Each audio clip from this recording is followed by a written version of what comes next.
Hi everyone, it's Nick. Welcome back to my channel. Okay, in this video today, I'm going to be comparing modern farmhouse, an interior design style that I may have made fun of once or twice, an absolute, I can't even tell you how popular that style was throughout the 2010s, right? Especially in like the United States and in Canada. This style was very popular, and how you're now seeing it shift and develop into a new sort of trend, or I would say kind of a new take on modern farmhouse, which is modern cottage, sometimes called country living, sometimes maybe even has features of cottage core thrown in there as well. And in this video, I want to talk about what that sort of new style entails and how it is similar, but also very different to the modern farmhouse that came before it. Okay, so let's get going. So what is sort of a modern cottage style? I would say that this is a style that feels very much like it's emulating sort of an English cottage or French cottage style that we've seen before, right? Think gabled roofs, think like a really small scale home. This isn't a giant McMansion. It's a fairly small home, but usually kind of having a very agrarian lifestyle. So, you got chickens in the yard, you've got rolling meadows, right? You've got maybe a cow, I don't know.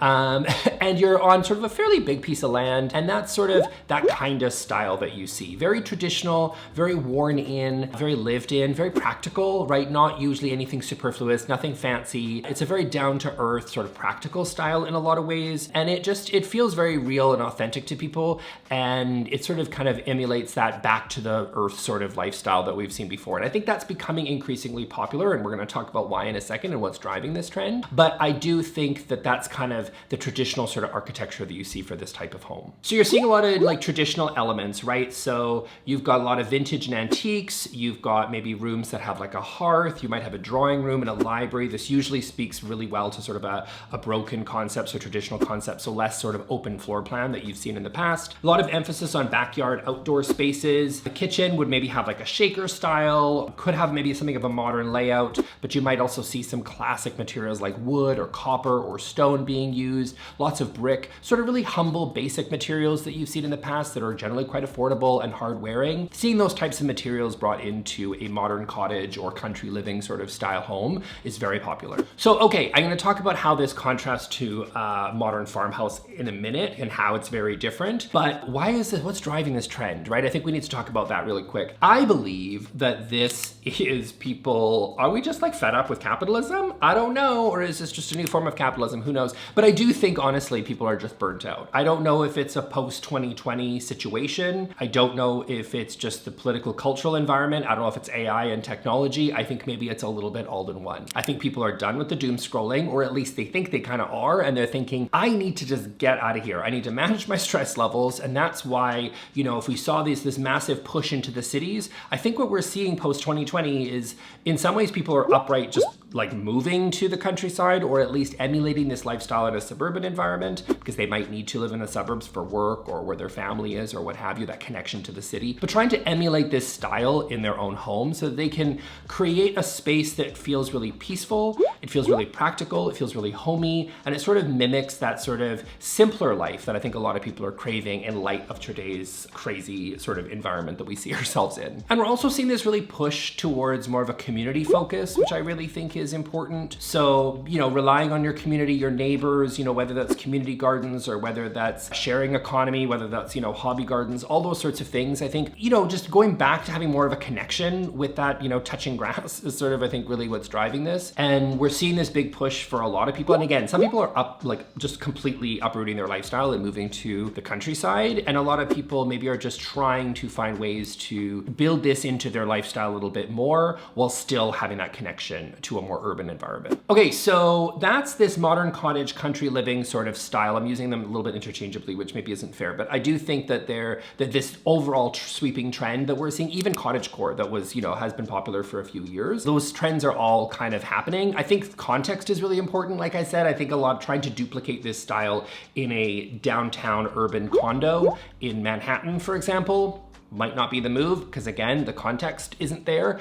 But I do think that as people are shifting their lifestyles and potentially moving, this style is becoming a lot more popular. But now, how does this compare to modern farmhouse that many, I don't know who would do this, honestly, here on the internet of all places. Maybe some people have actually made fun of that style a little bit in the past. And we're gonna talk about, again, those people are monsters in my opinion. But like for those that, do remember, people were making fun of modern farmhouse not too long ago. So let's talk about what separates modern modern farmhouse from this sort of new wave of cottagey, country-y styles that we're seeing becoming so popular. So first difference I think that's really important to remember is that modern farmhouse is really graphic, while something like a modern cottage I think is much more layered. I think this new wave is much more layered in how it views or approaches design. So what I mean by that is that modern farmhouse relied on a lot of high contrasting colors and materials and pieces. So you saw a lot of black and white. You saw a lot of like white on the exterior, you know, painted white sort of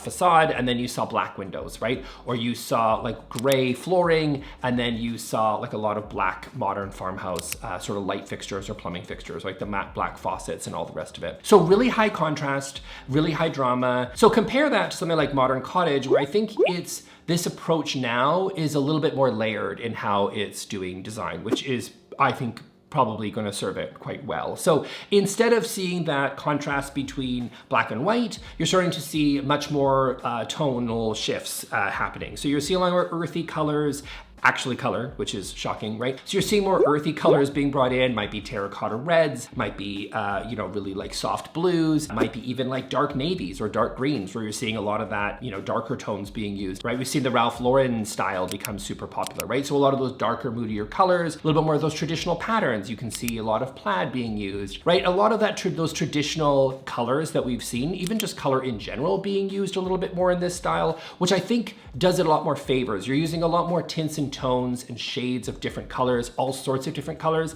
as opposed to just relying on black and white and gray, which was so much more common in modern farmhouse, which was just really leaning into those basic simple neutrals, which were really high contrast and really harsh on the eye. This is much more layered and nuanced. This, as a result, I think creates a lot more softer transitions between colors and materials being used. So instead of seeing, you know, wrought iron next to, you know, vinyl plank or something like that, which we might have seen in modern farmhouse, now instead you're going to be seeing different variations in different wood tones, different materials, lots of different textures being used, less high contrast, more layering happening between textures and materials and colors, and creating a lot more of an interesting palette as opposed to just 2 or 3 neutrals. Okay, the next difference I want to highlight is that modern farmhouse felt very curated, while I think that modern cottage or country living feels a lot more collected. Okay, so modern farmhouse sometimes felt a little bit, because it came up in the sort of Joanna Gaines era, came up in the social media, Instagram, copying everything sort of thing. It just felt a little bit like it was a paint by numbers approach to design, right? You know, you got to get the eat sign in the kitchen, right? You've got to get the wash sign in the laundry, because how would one know where to wash otherwise, right? It felt a lot more like you needed the apron sink, you needed the matte black tapware, you needed the big rustic table, you know, and you needed open concept because there was no other way of doing it, right? Like everything felt that you just needed to kind of just tick a bunch of boxes, right?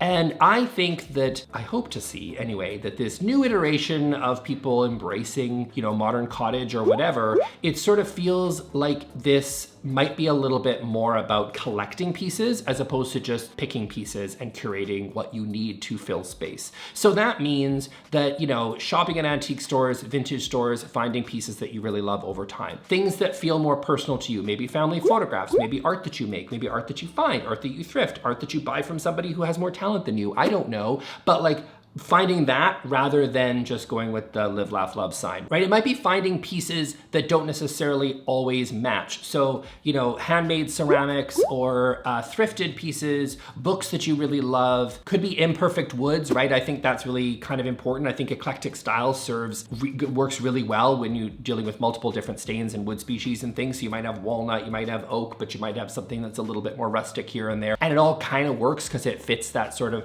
more practical style that you see in sort of this kind of down to earth sort of style of living. And I think that is more realistic and makes more sense for most people than just going out and choosing the same piece that you'll find at Hobby Lobby, which was so typical with modern farmhouse. Okay, next up, what I'm seeing is sort of modern farmhouse really sort of idealized rustic living, while I think that the modern cottage new approach feels a little bit more trying to elicit more of an emotional response, right? So I think that's kind of key here. So modern farmhouse was much more about like idealizing, again, context matters, pieces that you'd find in a rustic sort of farmhouse, but didn't actually make any sense. So like rustic lighting or barn doors, right? Big industrial stools, things that you'd find in a farm, but again, brought into the suburbs. Like the context didn't matter. It was just about taking pieces that you'd find all over from rando sort of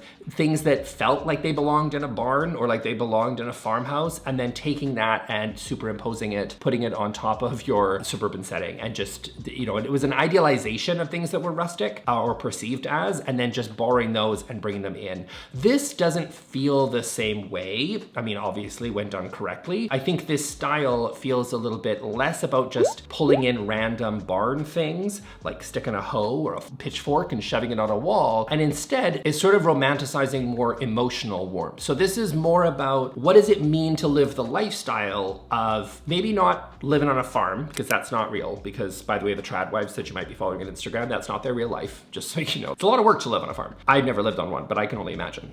So like, this is about saying, okay, what are some of the aspects of that maybe I can authentically actually live in real life, and how can I create those in my actual space? So that might be like little cute reading nooks, for example, a space for you to read your little books or read to your kids, or for kids to do homework or something like that, right? Like creating a space like that that actually practically makes sense for your home, while also fitting the sort of emotional storytelling that you want to do in this home. It might be layering different textiles or different sort of vintage lamps or really cool books that you've curated and collected over time, and then displaying it in your home, right? This is about creating or taking the person who's experiencing your home on sort of more of an emotional journey. This is more defining the mood rather than necessarily a paint by numbers, which we talked about, of specific rustic-y sort of elements that you would find on a farm. It's less about that, more about that emotional connection, and also practically how you're gonna actually live in your home. So again, context, I think, matters here a lot. Where this style can very easily go wrong and slip into modern farmhouse territory, in my opinion, is where you start putting in stuff that doesn't actually make sense for your home because you don't have chickens or you don't have cows and you don't live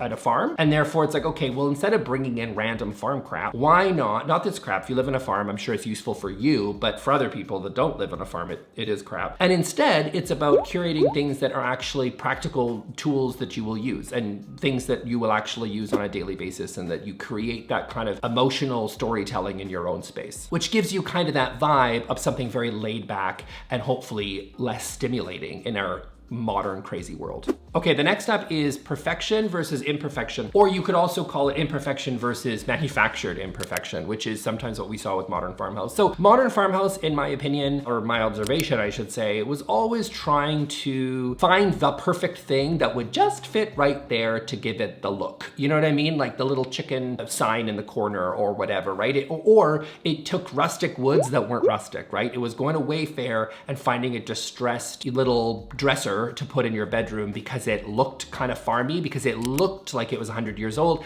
but it wasn't. It came off an assembly line in China 6 months ago, and now it's sold on Wayfair and shipped directly to your house via the Kelly Clarkson collection. Do you know what I mean? Like that's sort of what modern farmhouse was. It was about taking pieces that were made to look imperfect, but they were manufactured and they weren't real, or they were real and manufactured, but they were made to look perfect, which doesn't make sense because you're trying to emulate a farm look, which again, it's like, okay, if it's on a farm and it's hard wearing and it's actually been there for 80 years, it's not made of particle board. So that is right away takes away all the manufactured imperfect stuff. And if it is perfect, it also doesn't make sense because then it doesn't have the patina and the antique that you're kind of looking for to create that world, right? So that didn't make sense. I think the new version of what we're seeing is pieces that are much more imperfect, intentionally so. So this is kind of borrowing, I don't know if it feels very Japandi to me, or organic modern, and it's like, let's just embrace some sort of imperfectly beautiful things, right? So this can be those vintage pieces, those pieces that have been there for a long time. So unlacquered brass is a really good example. This style uses unlacquered brass a lot more than the matte black faucets that we saw before, because again, they're gonna wear in. They're gonna develop a gorgeous patina that you have to be ready for. You have to really love that look because, you know, it's not gonna look the same in 6 months as it did the day you bought it. But as you use it, you know, when you use the handles on an unlacquered brass faucet,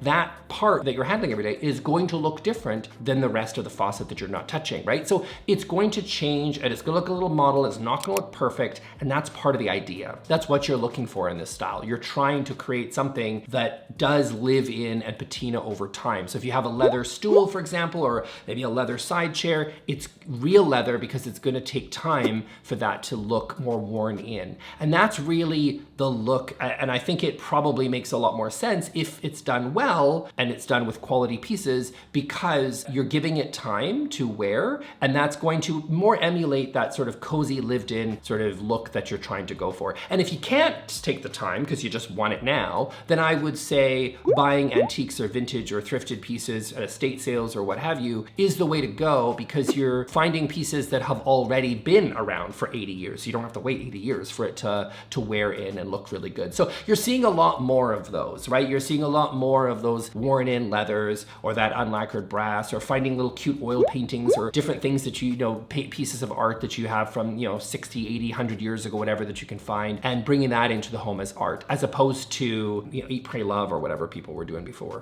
Okay, and then my last difference I'm going to highlight is that this was more about, Modern Farmhouse was more about social media driven. This is actually, hopefully, more about getting offline. And that's kind of the goal, and where this can honestly go wrong. And again, kind of speaks to what I mentioned earlier about why people are embracing country living a little bit more than, the new twist on Modern Farmhouse, I'm gonna say. And perhaps even a complete shift in lifestyle, which I think is what it should be, because your home should reflect your lifestyle as opposed to what you're pretending your lifestyle to be. So Modern Farmhouse, again, was let's look at what's happening on social media. Let's borrow from what other people have done, Joanna Gaines. Let's take it into our own home. Let's buy it at Hobby Lobby. Let's manufacture this look so that it looks like I live on a farm, but I don't. I live in the suburbs of Phoenix. And that is where the Modern Farmhouse went astray. Now, what this is trying to do, again, hopefully buying into a little bit more of a lifestyle shift for people, is instead of being driven by social media and copying influencers and trad wives,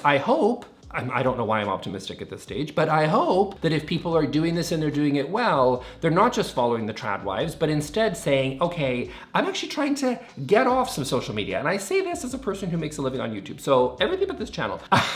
No, let's be serious. Stop doom scrolling and start touching grass, because if that's what this style is really trying to be about, and you want to actually have your home reflect your lifestyle, then I would say your lifestyle might involve a little bit more getting outside and actually spending time in your backyard and, spending some time in some trees and watching your kids play, and less time sitting scrolling on Instagram to see what the latest influencer is up to so that you can buy and add to cart and have that shipped to your house from Wayfair. That is the whole goal of this, I think, new developing style. And I think it's really interesting. I'm curious to see where it goes. I still retain some optimism. I don't oftentimes know why, but I do, and I would like to see where this style is going. I am sure it'll be super popular and some people will embrace it in a really big way, and then sometimes it'll go off the rails, and I'm gonna be here talking about it. There you go. I hope you really enjoyed this style sort of evolution. Where did Modern Farmhouse go? It was organic modern. Is it now shifting in country living, modern cottage, some sort of cottage core-y space? Some of this feels authentic, some of it doesn't, but let's just have fun and see where it goes, like we do every Saturday around here, okay? So I hope you really enjoyed this video. I'm gonna leave here with a video that I did 4 years ago called Fixing Farmhouse. I'm really curious. I haven't seen that video in forever. Feel free to comment on that video. Let me know. Did I miss the mark there? I don't know. Did I fix it? Maybe I talked about some of the things to predict where this style was going. So hope you enjoyed that video, and I will see you all in the next one. Thanks a lot. Bye.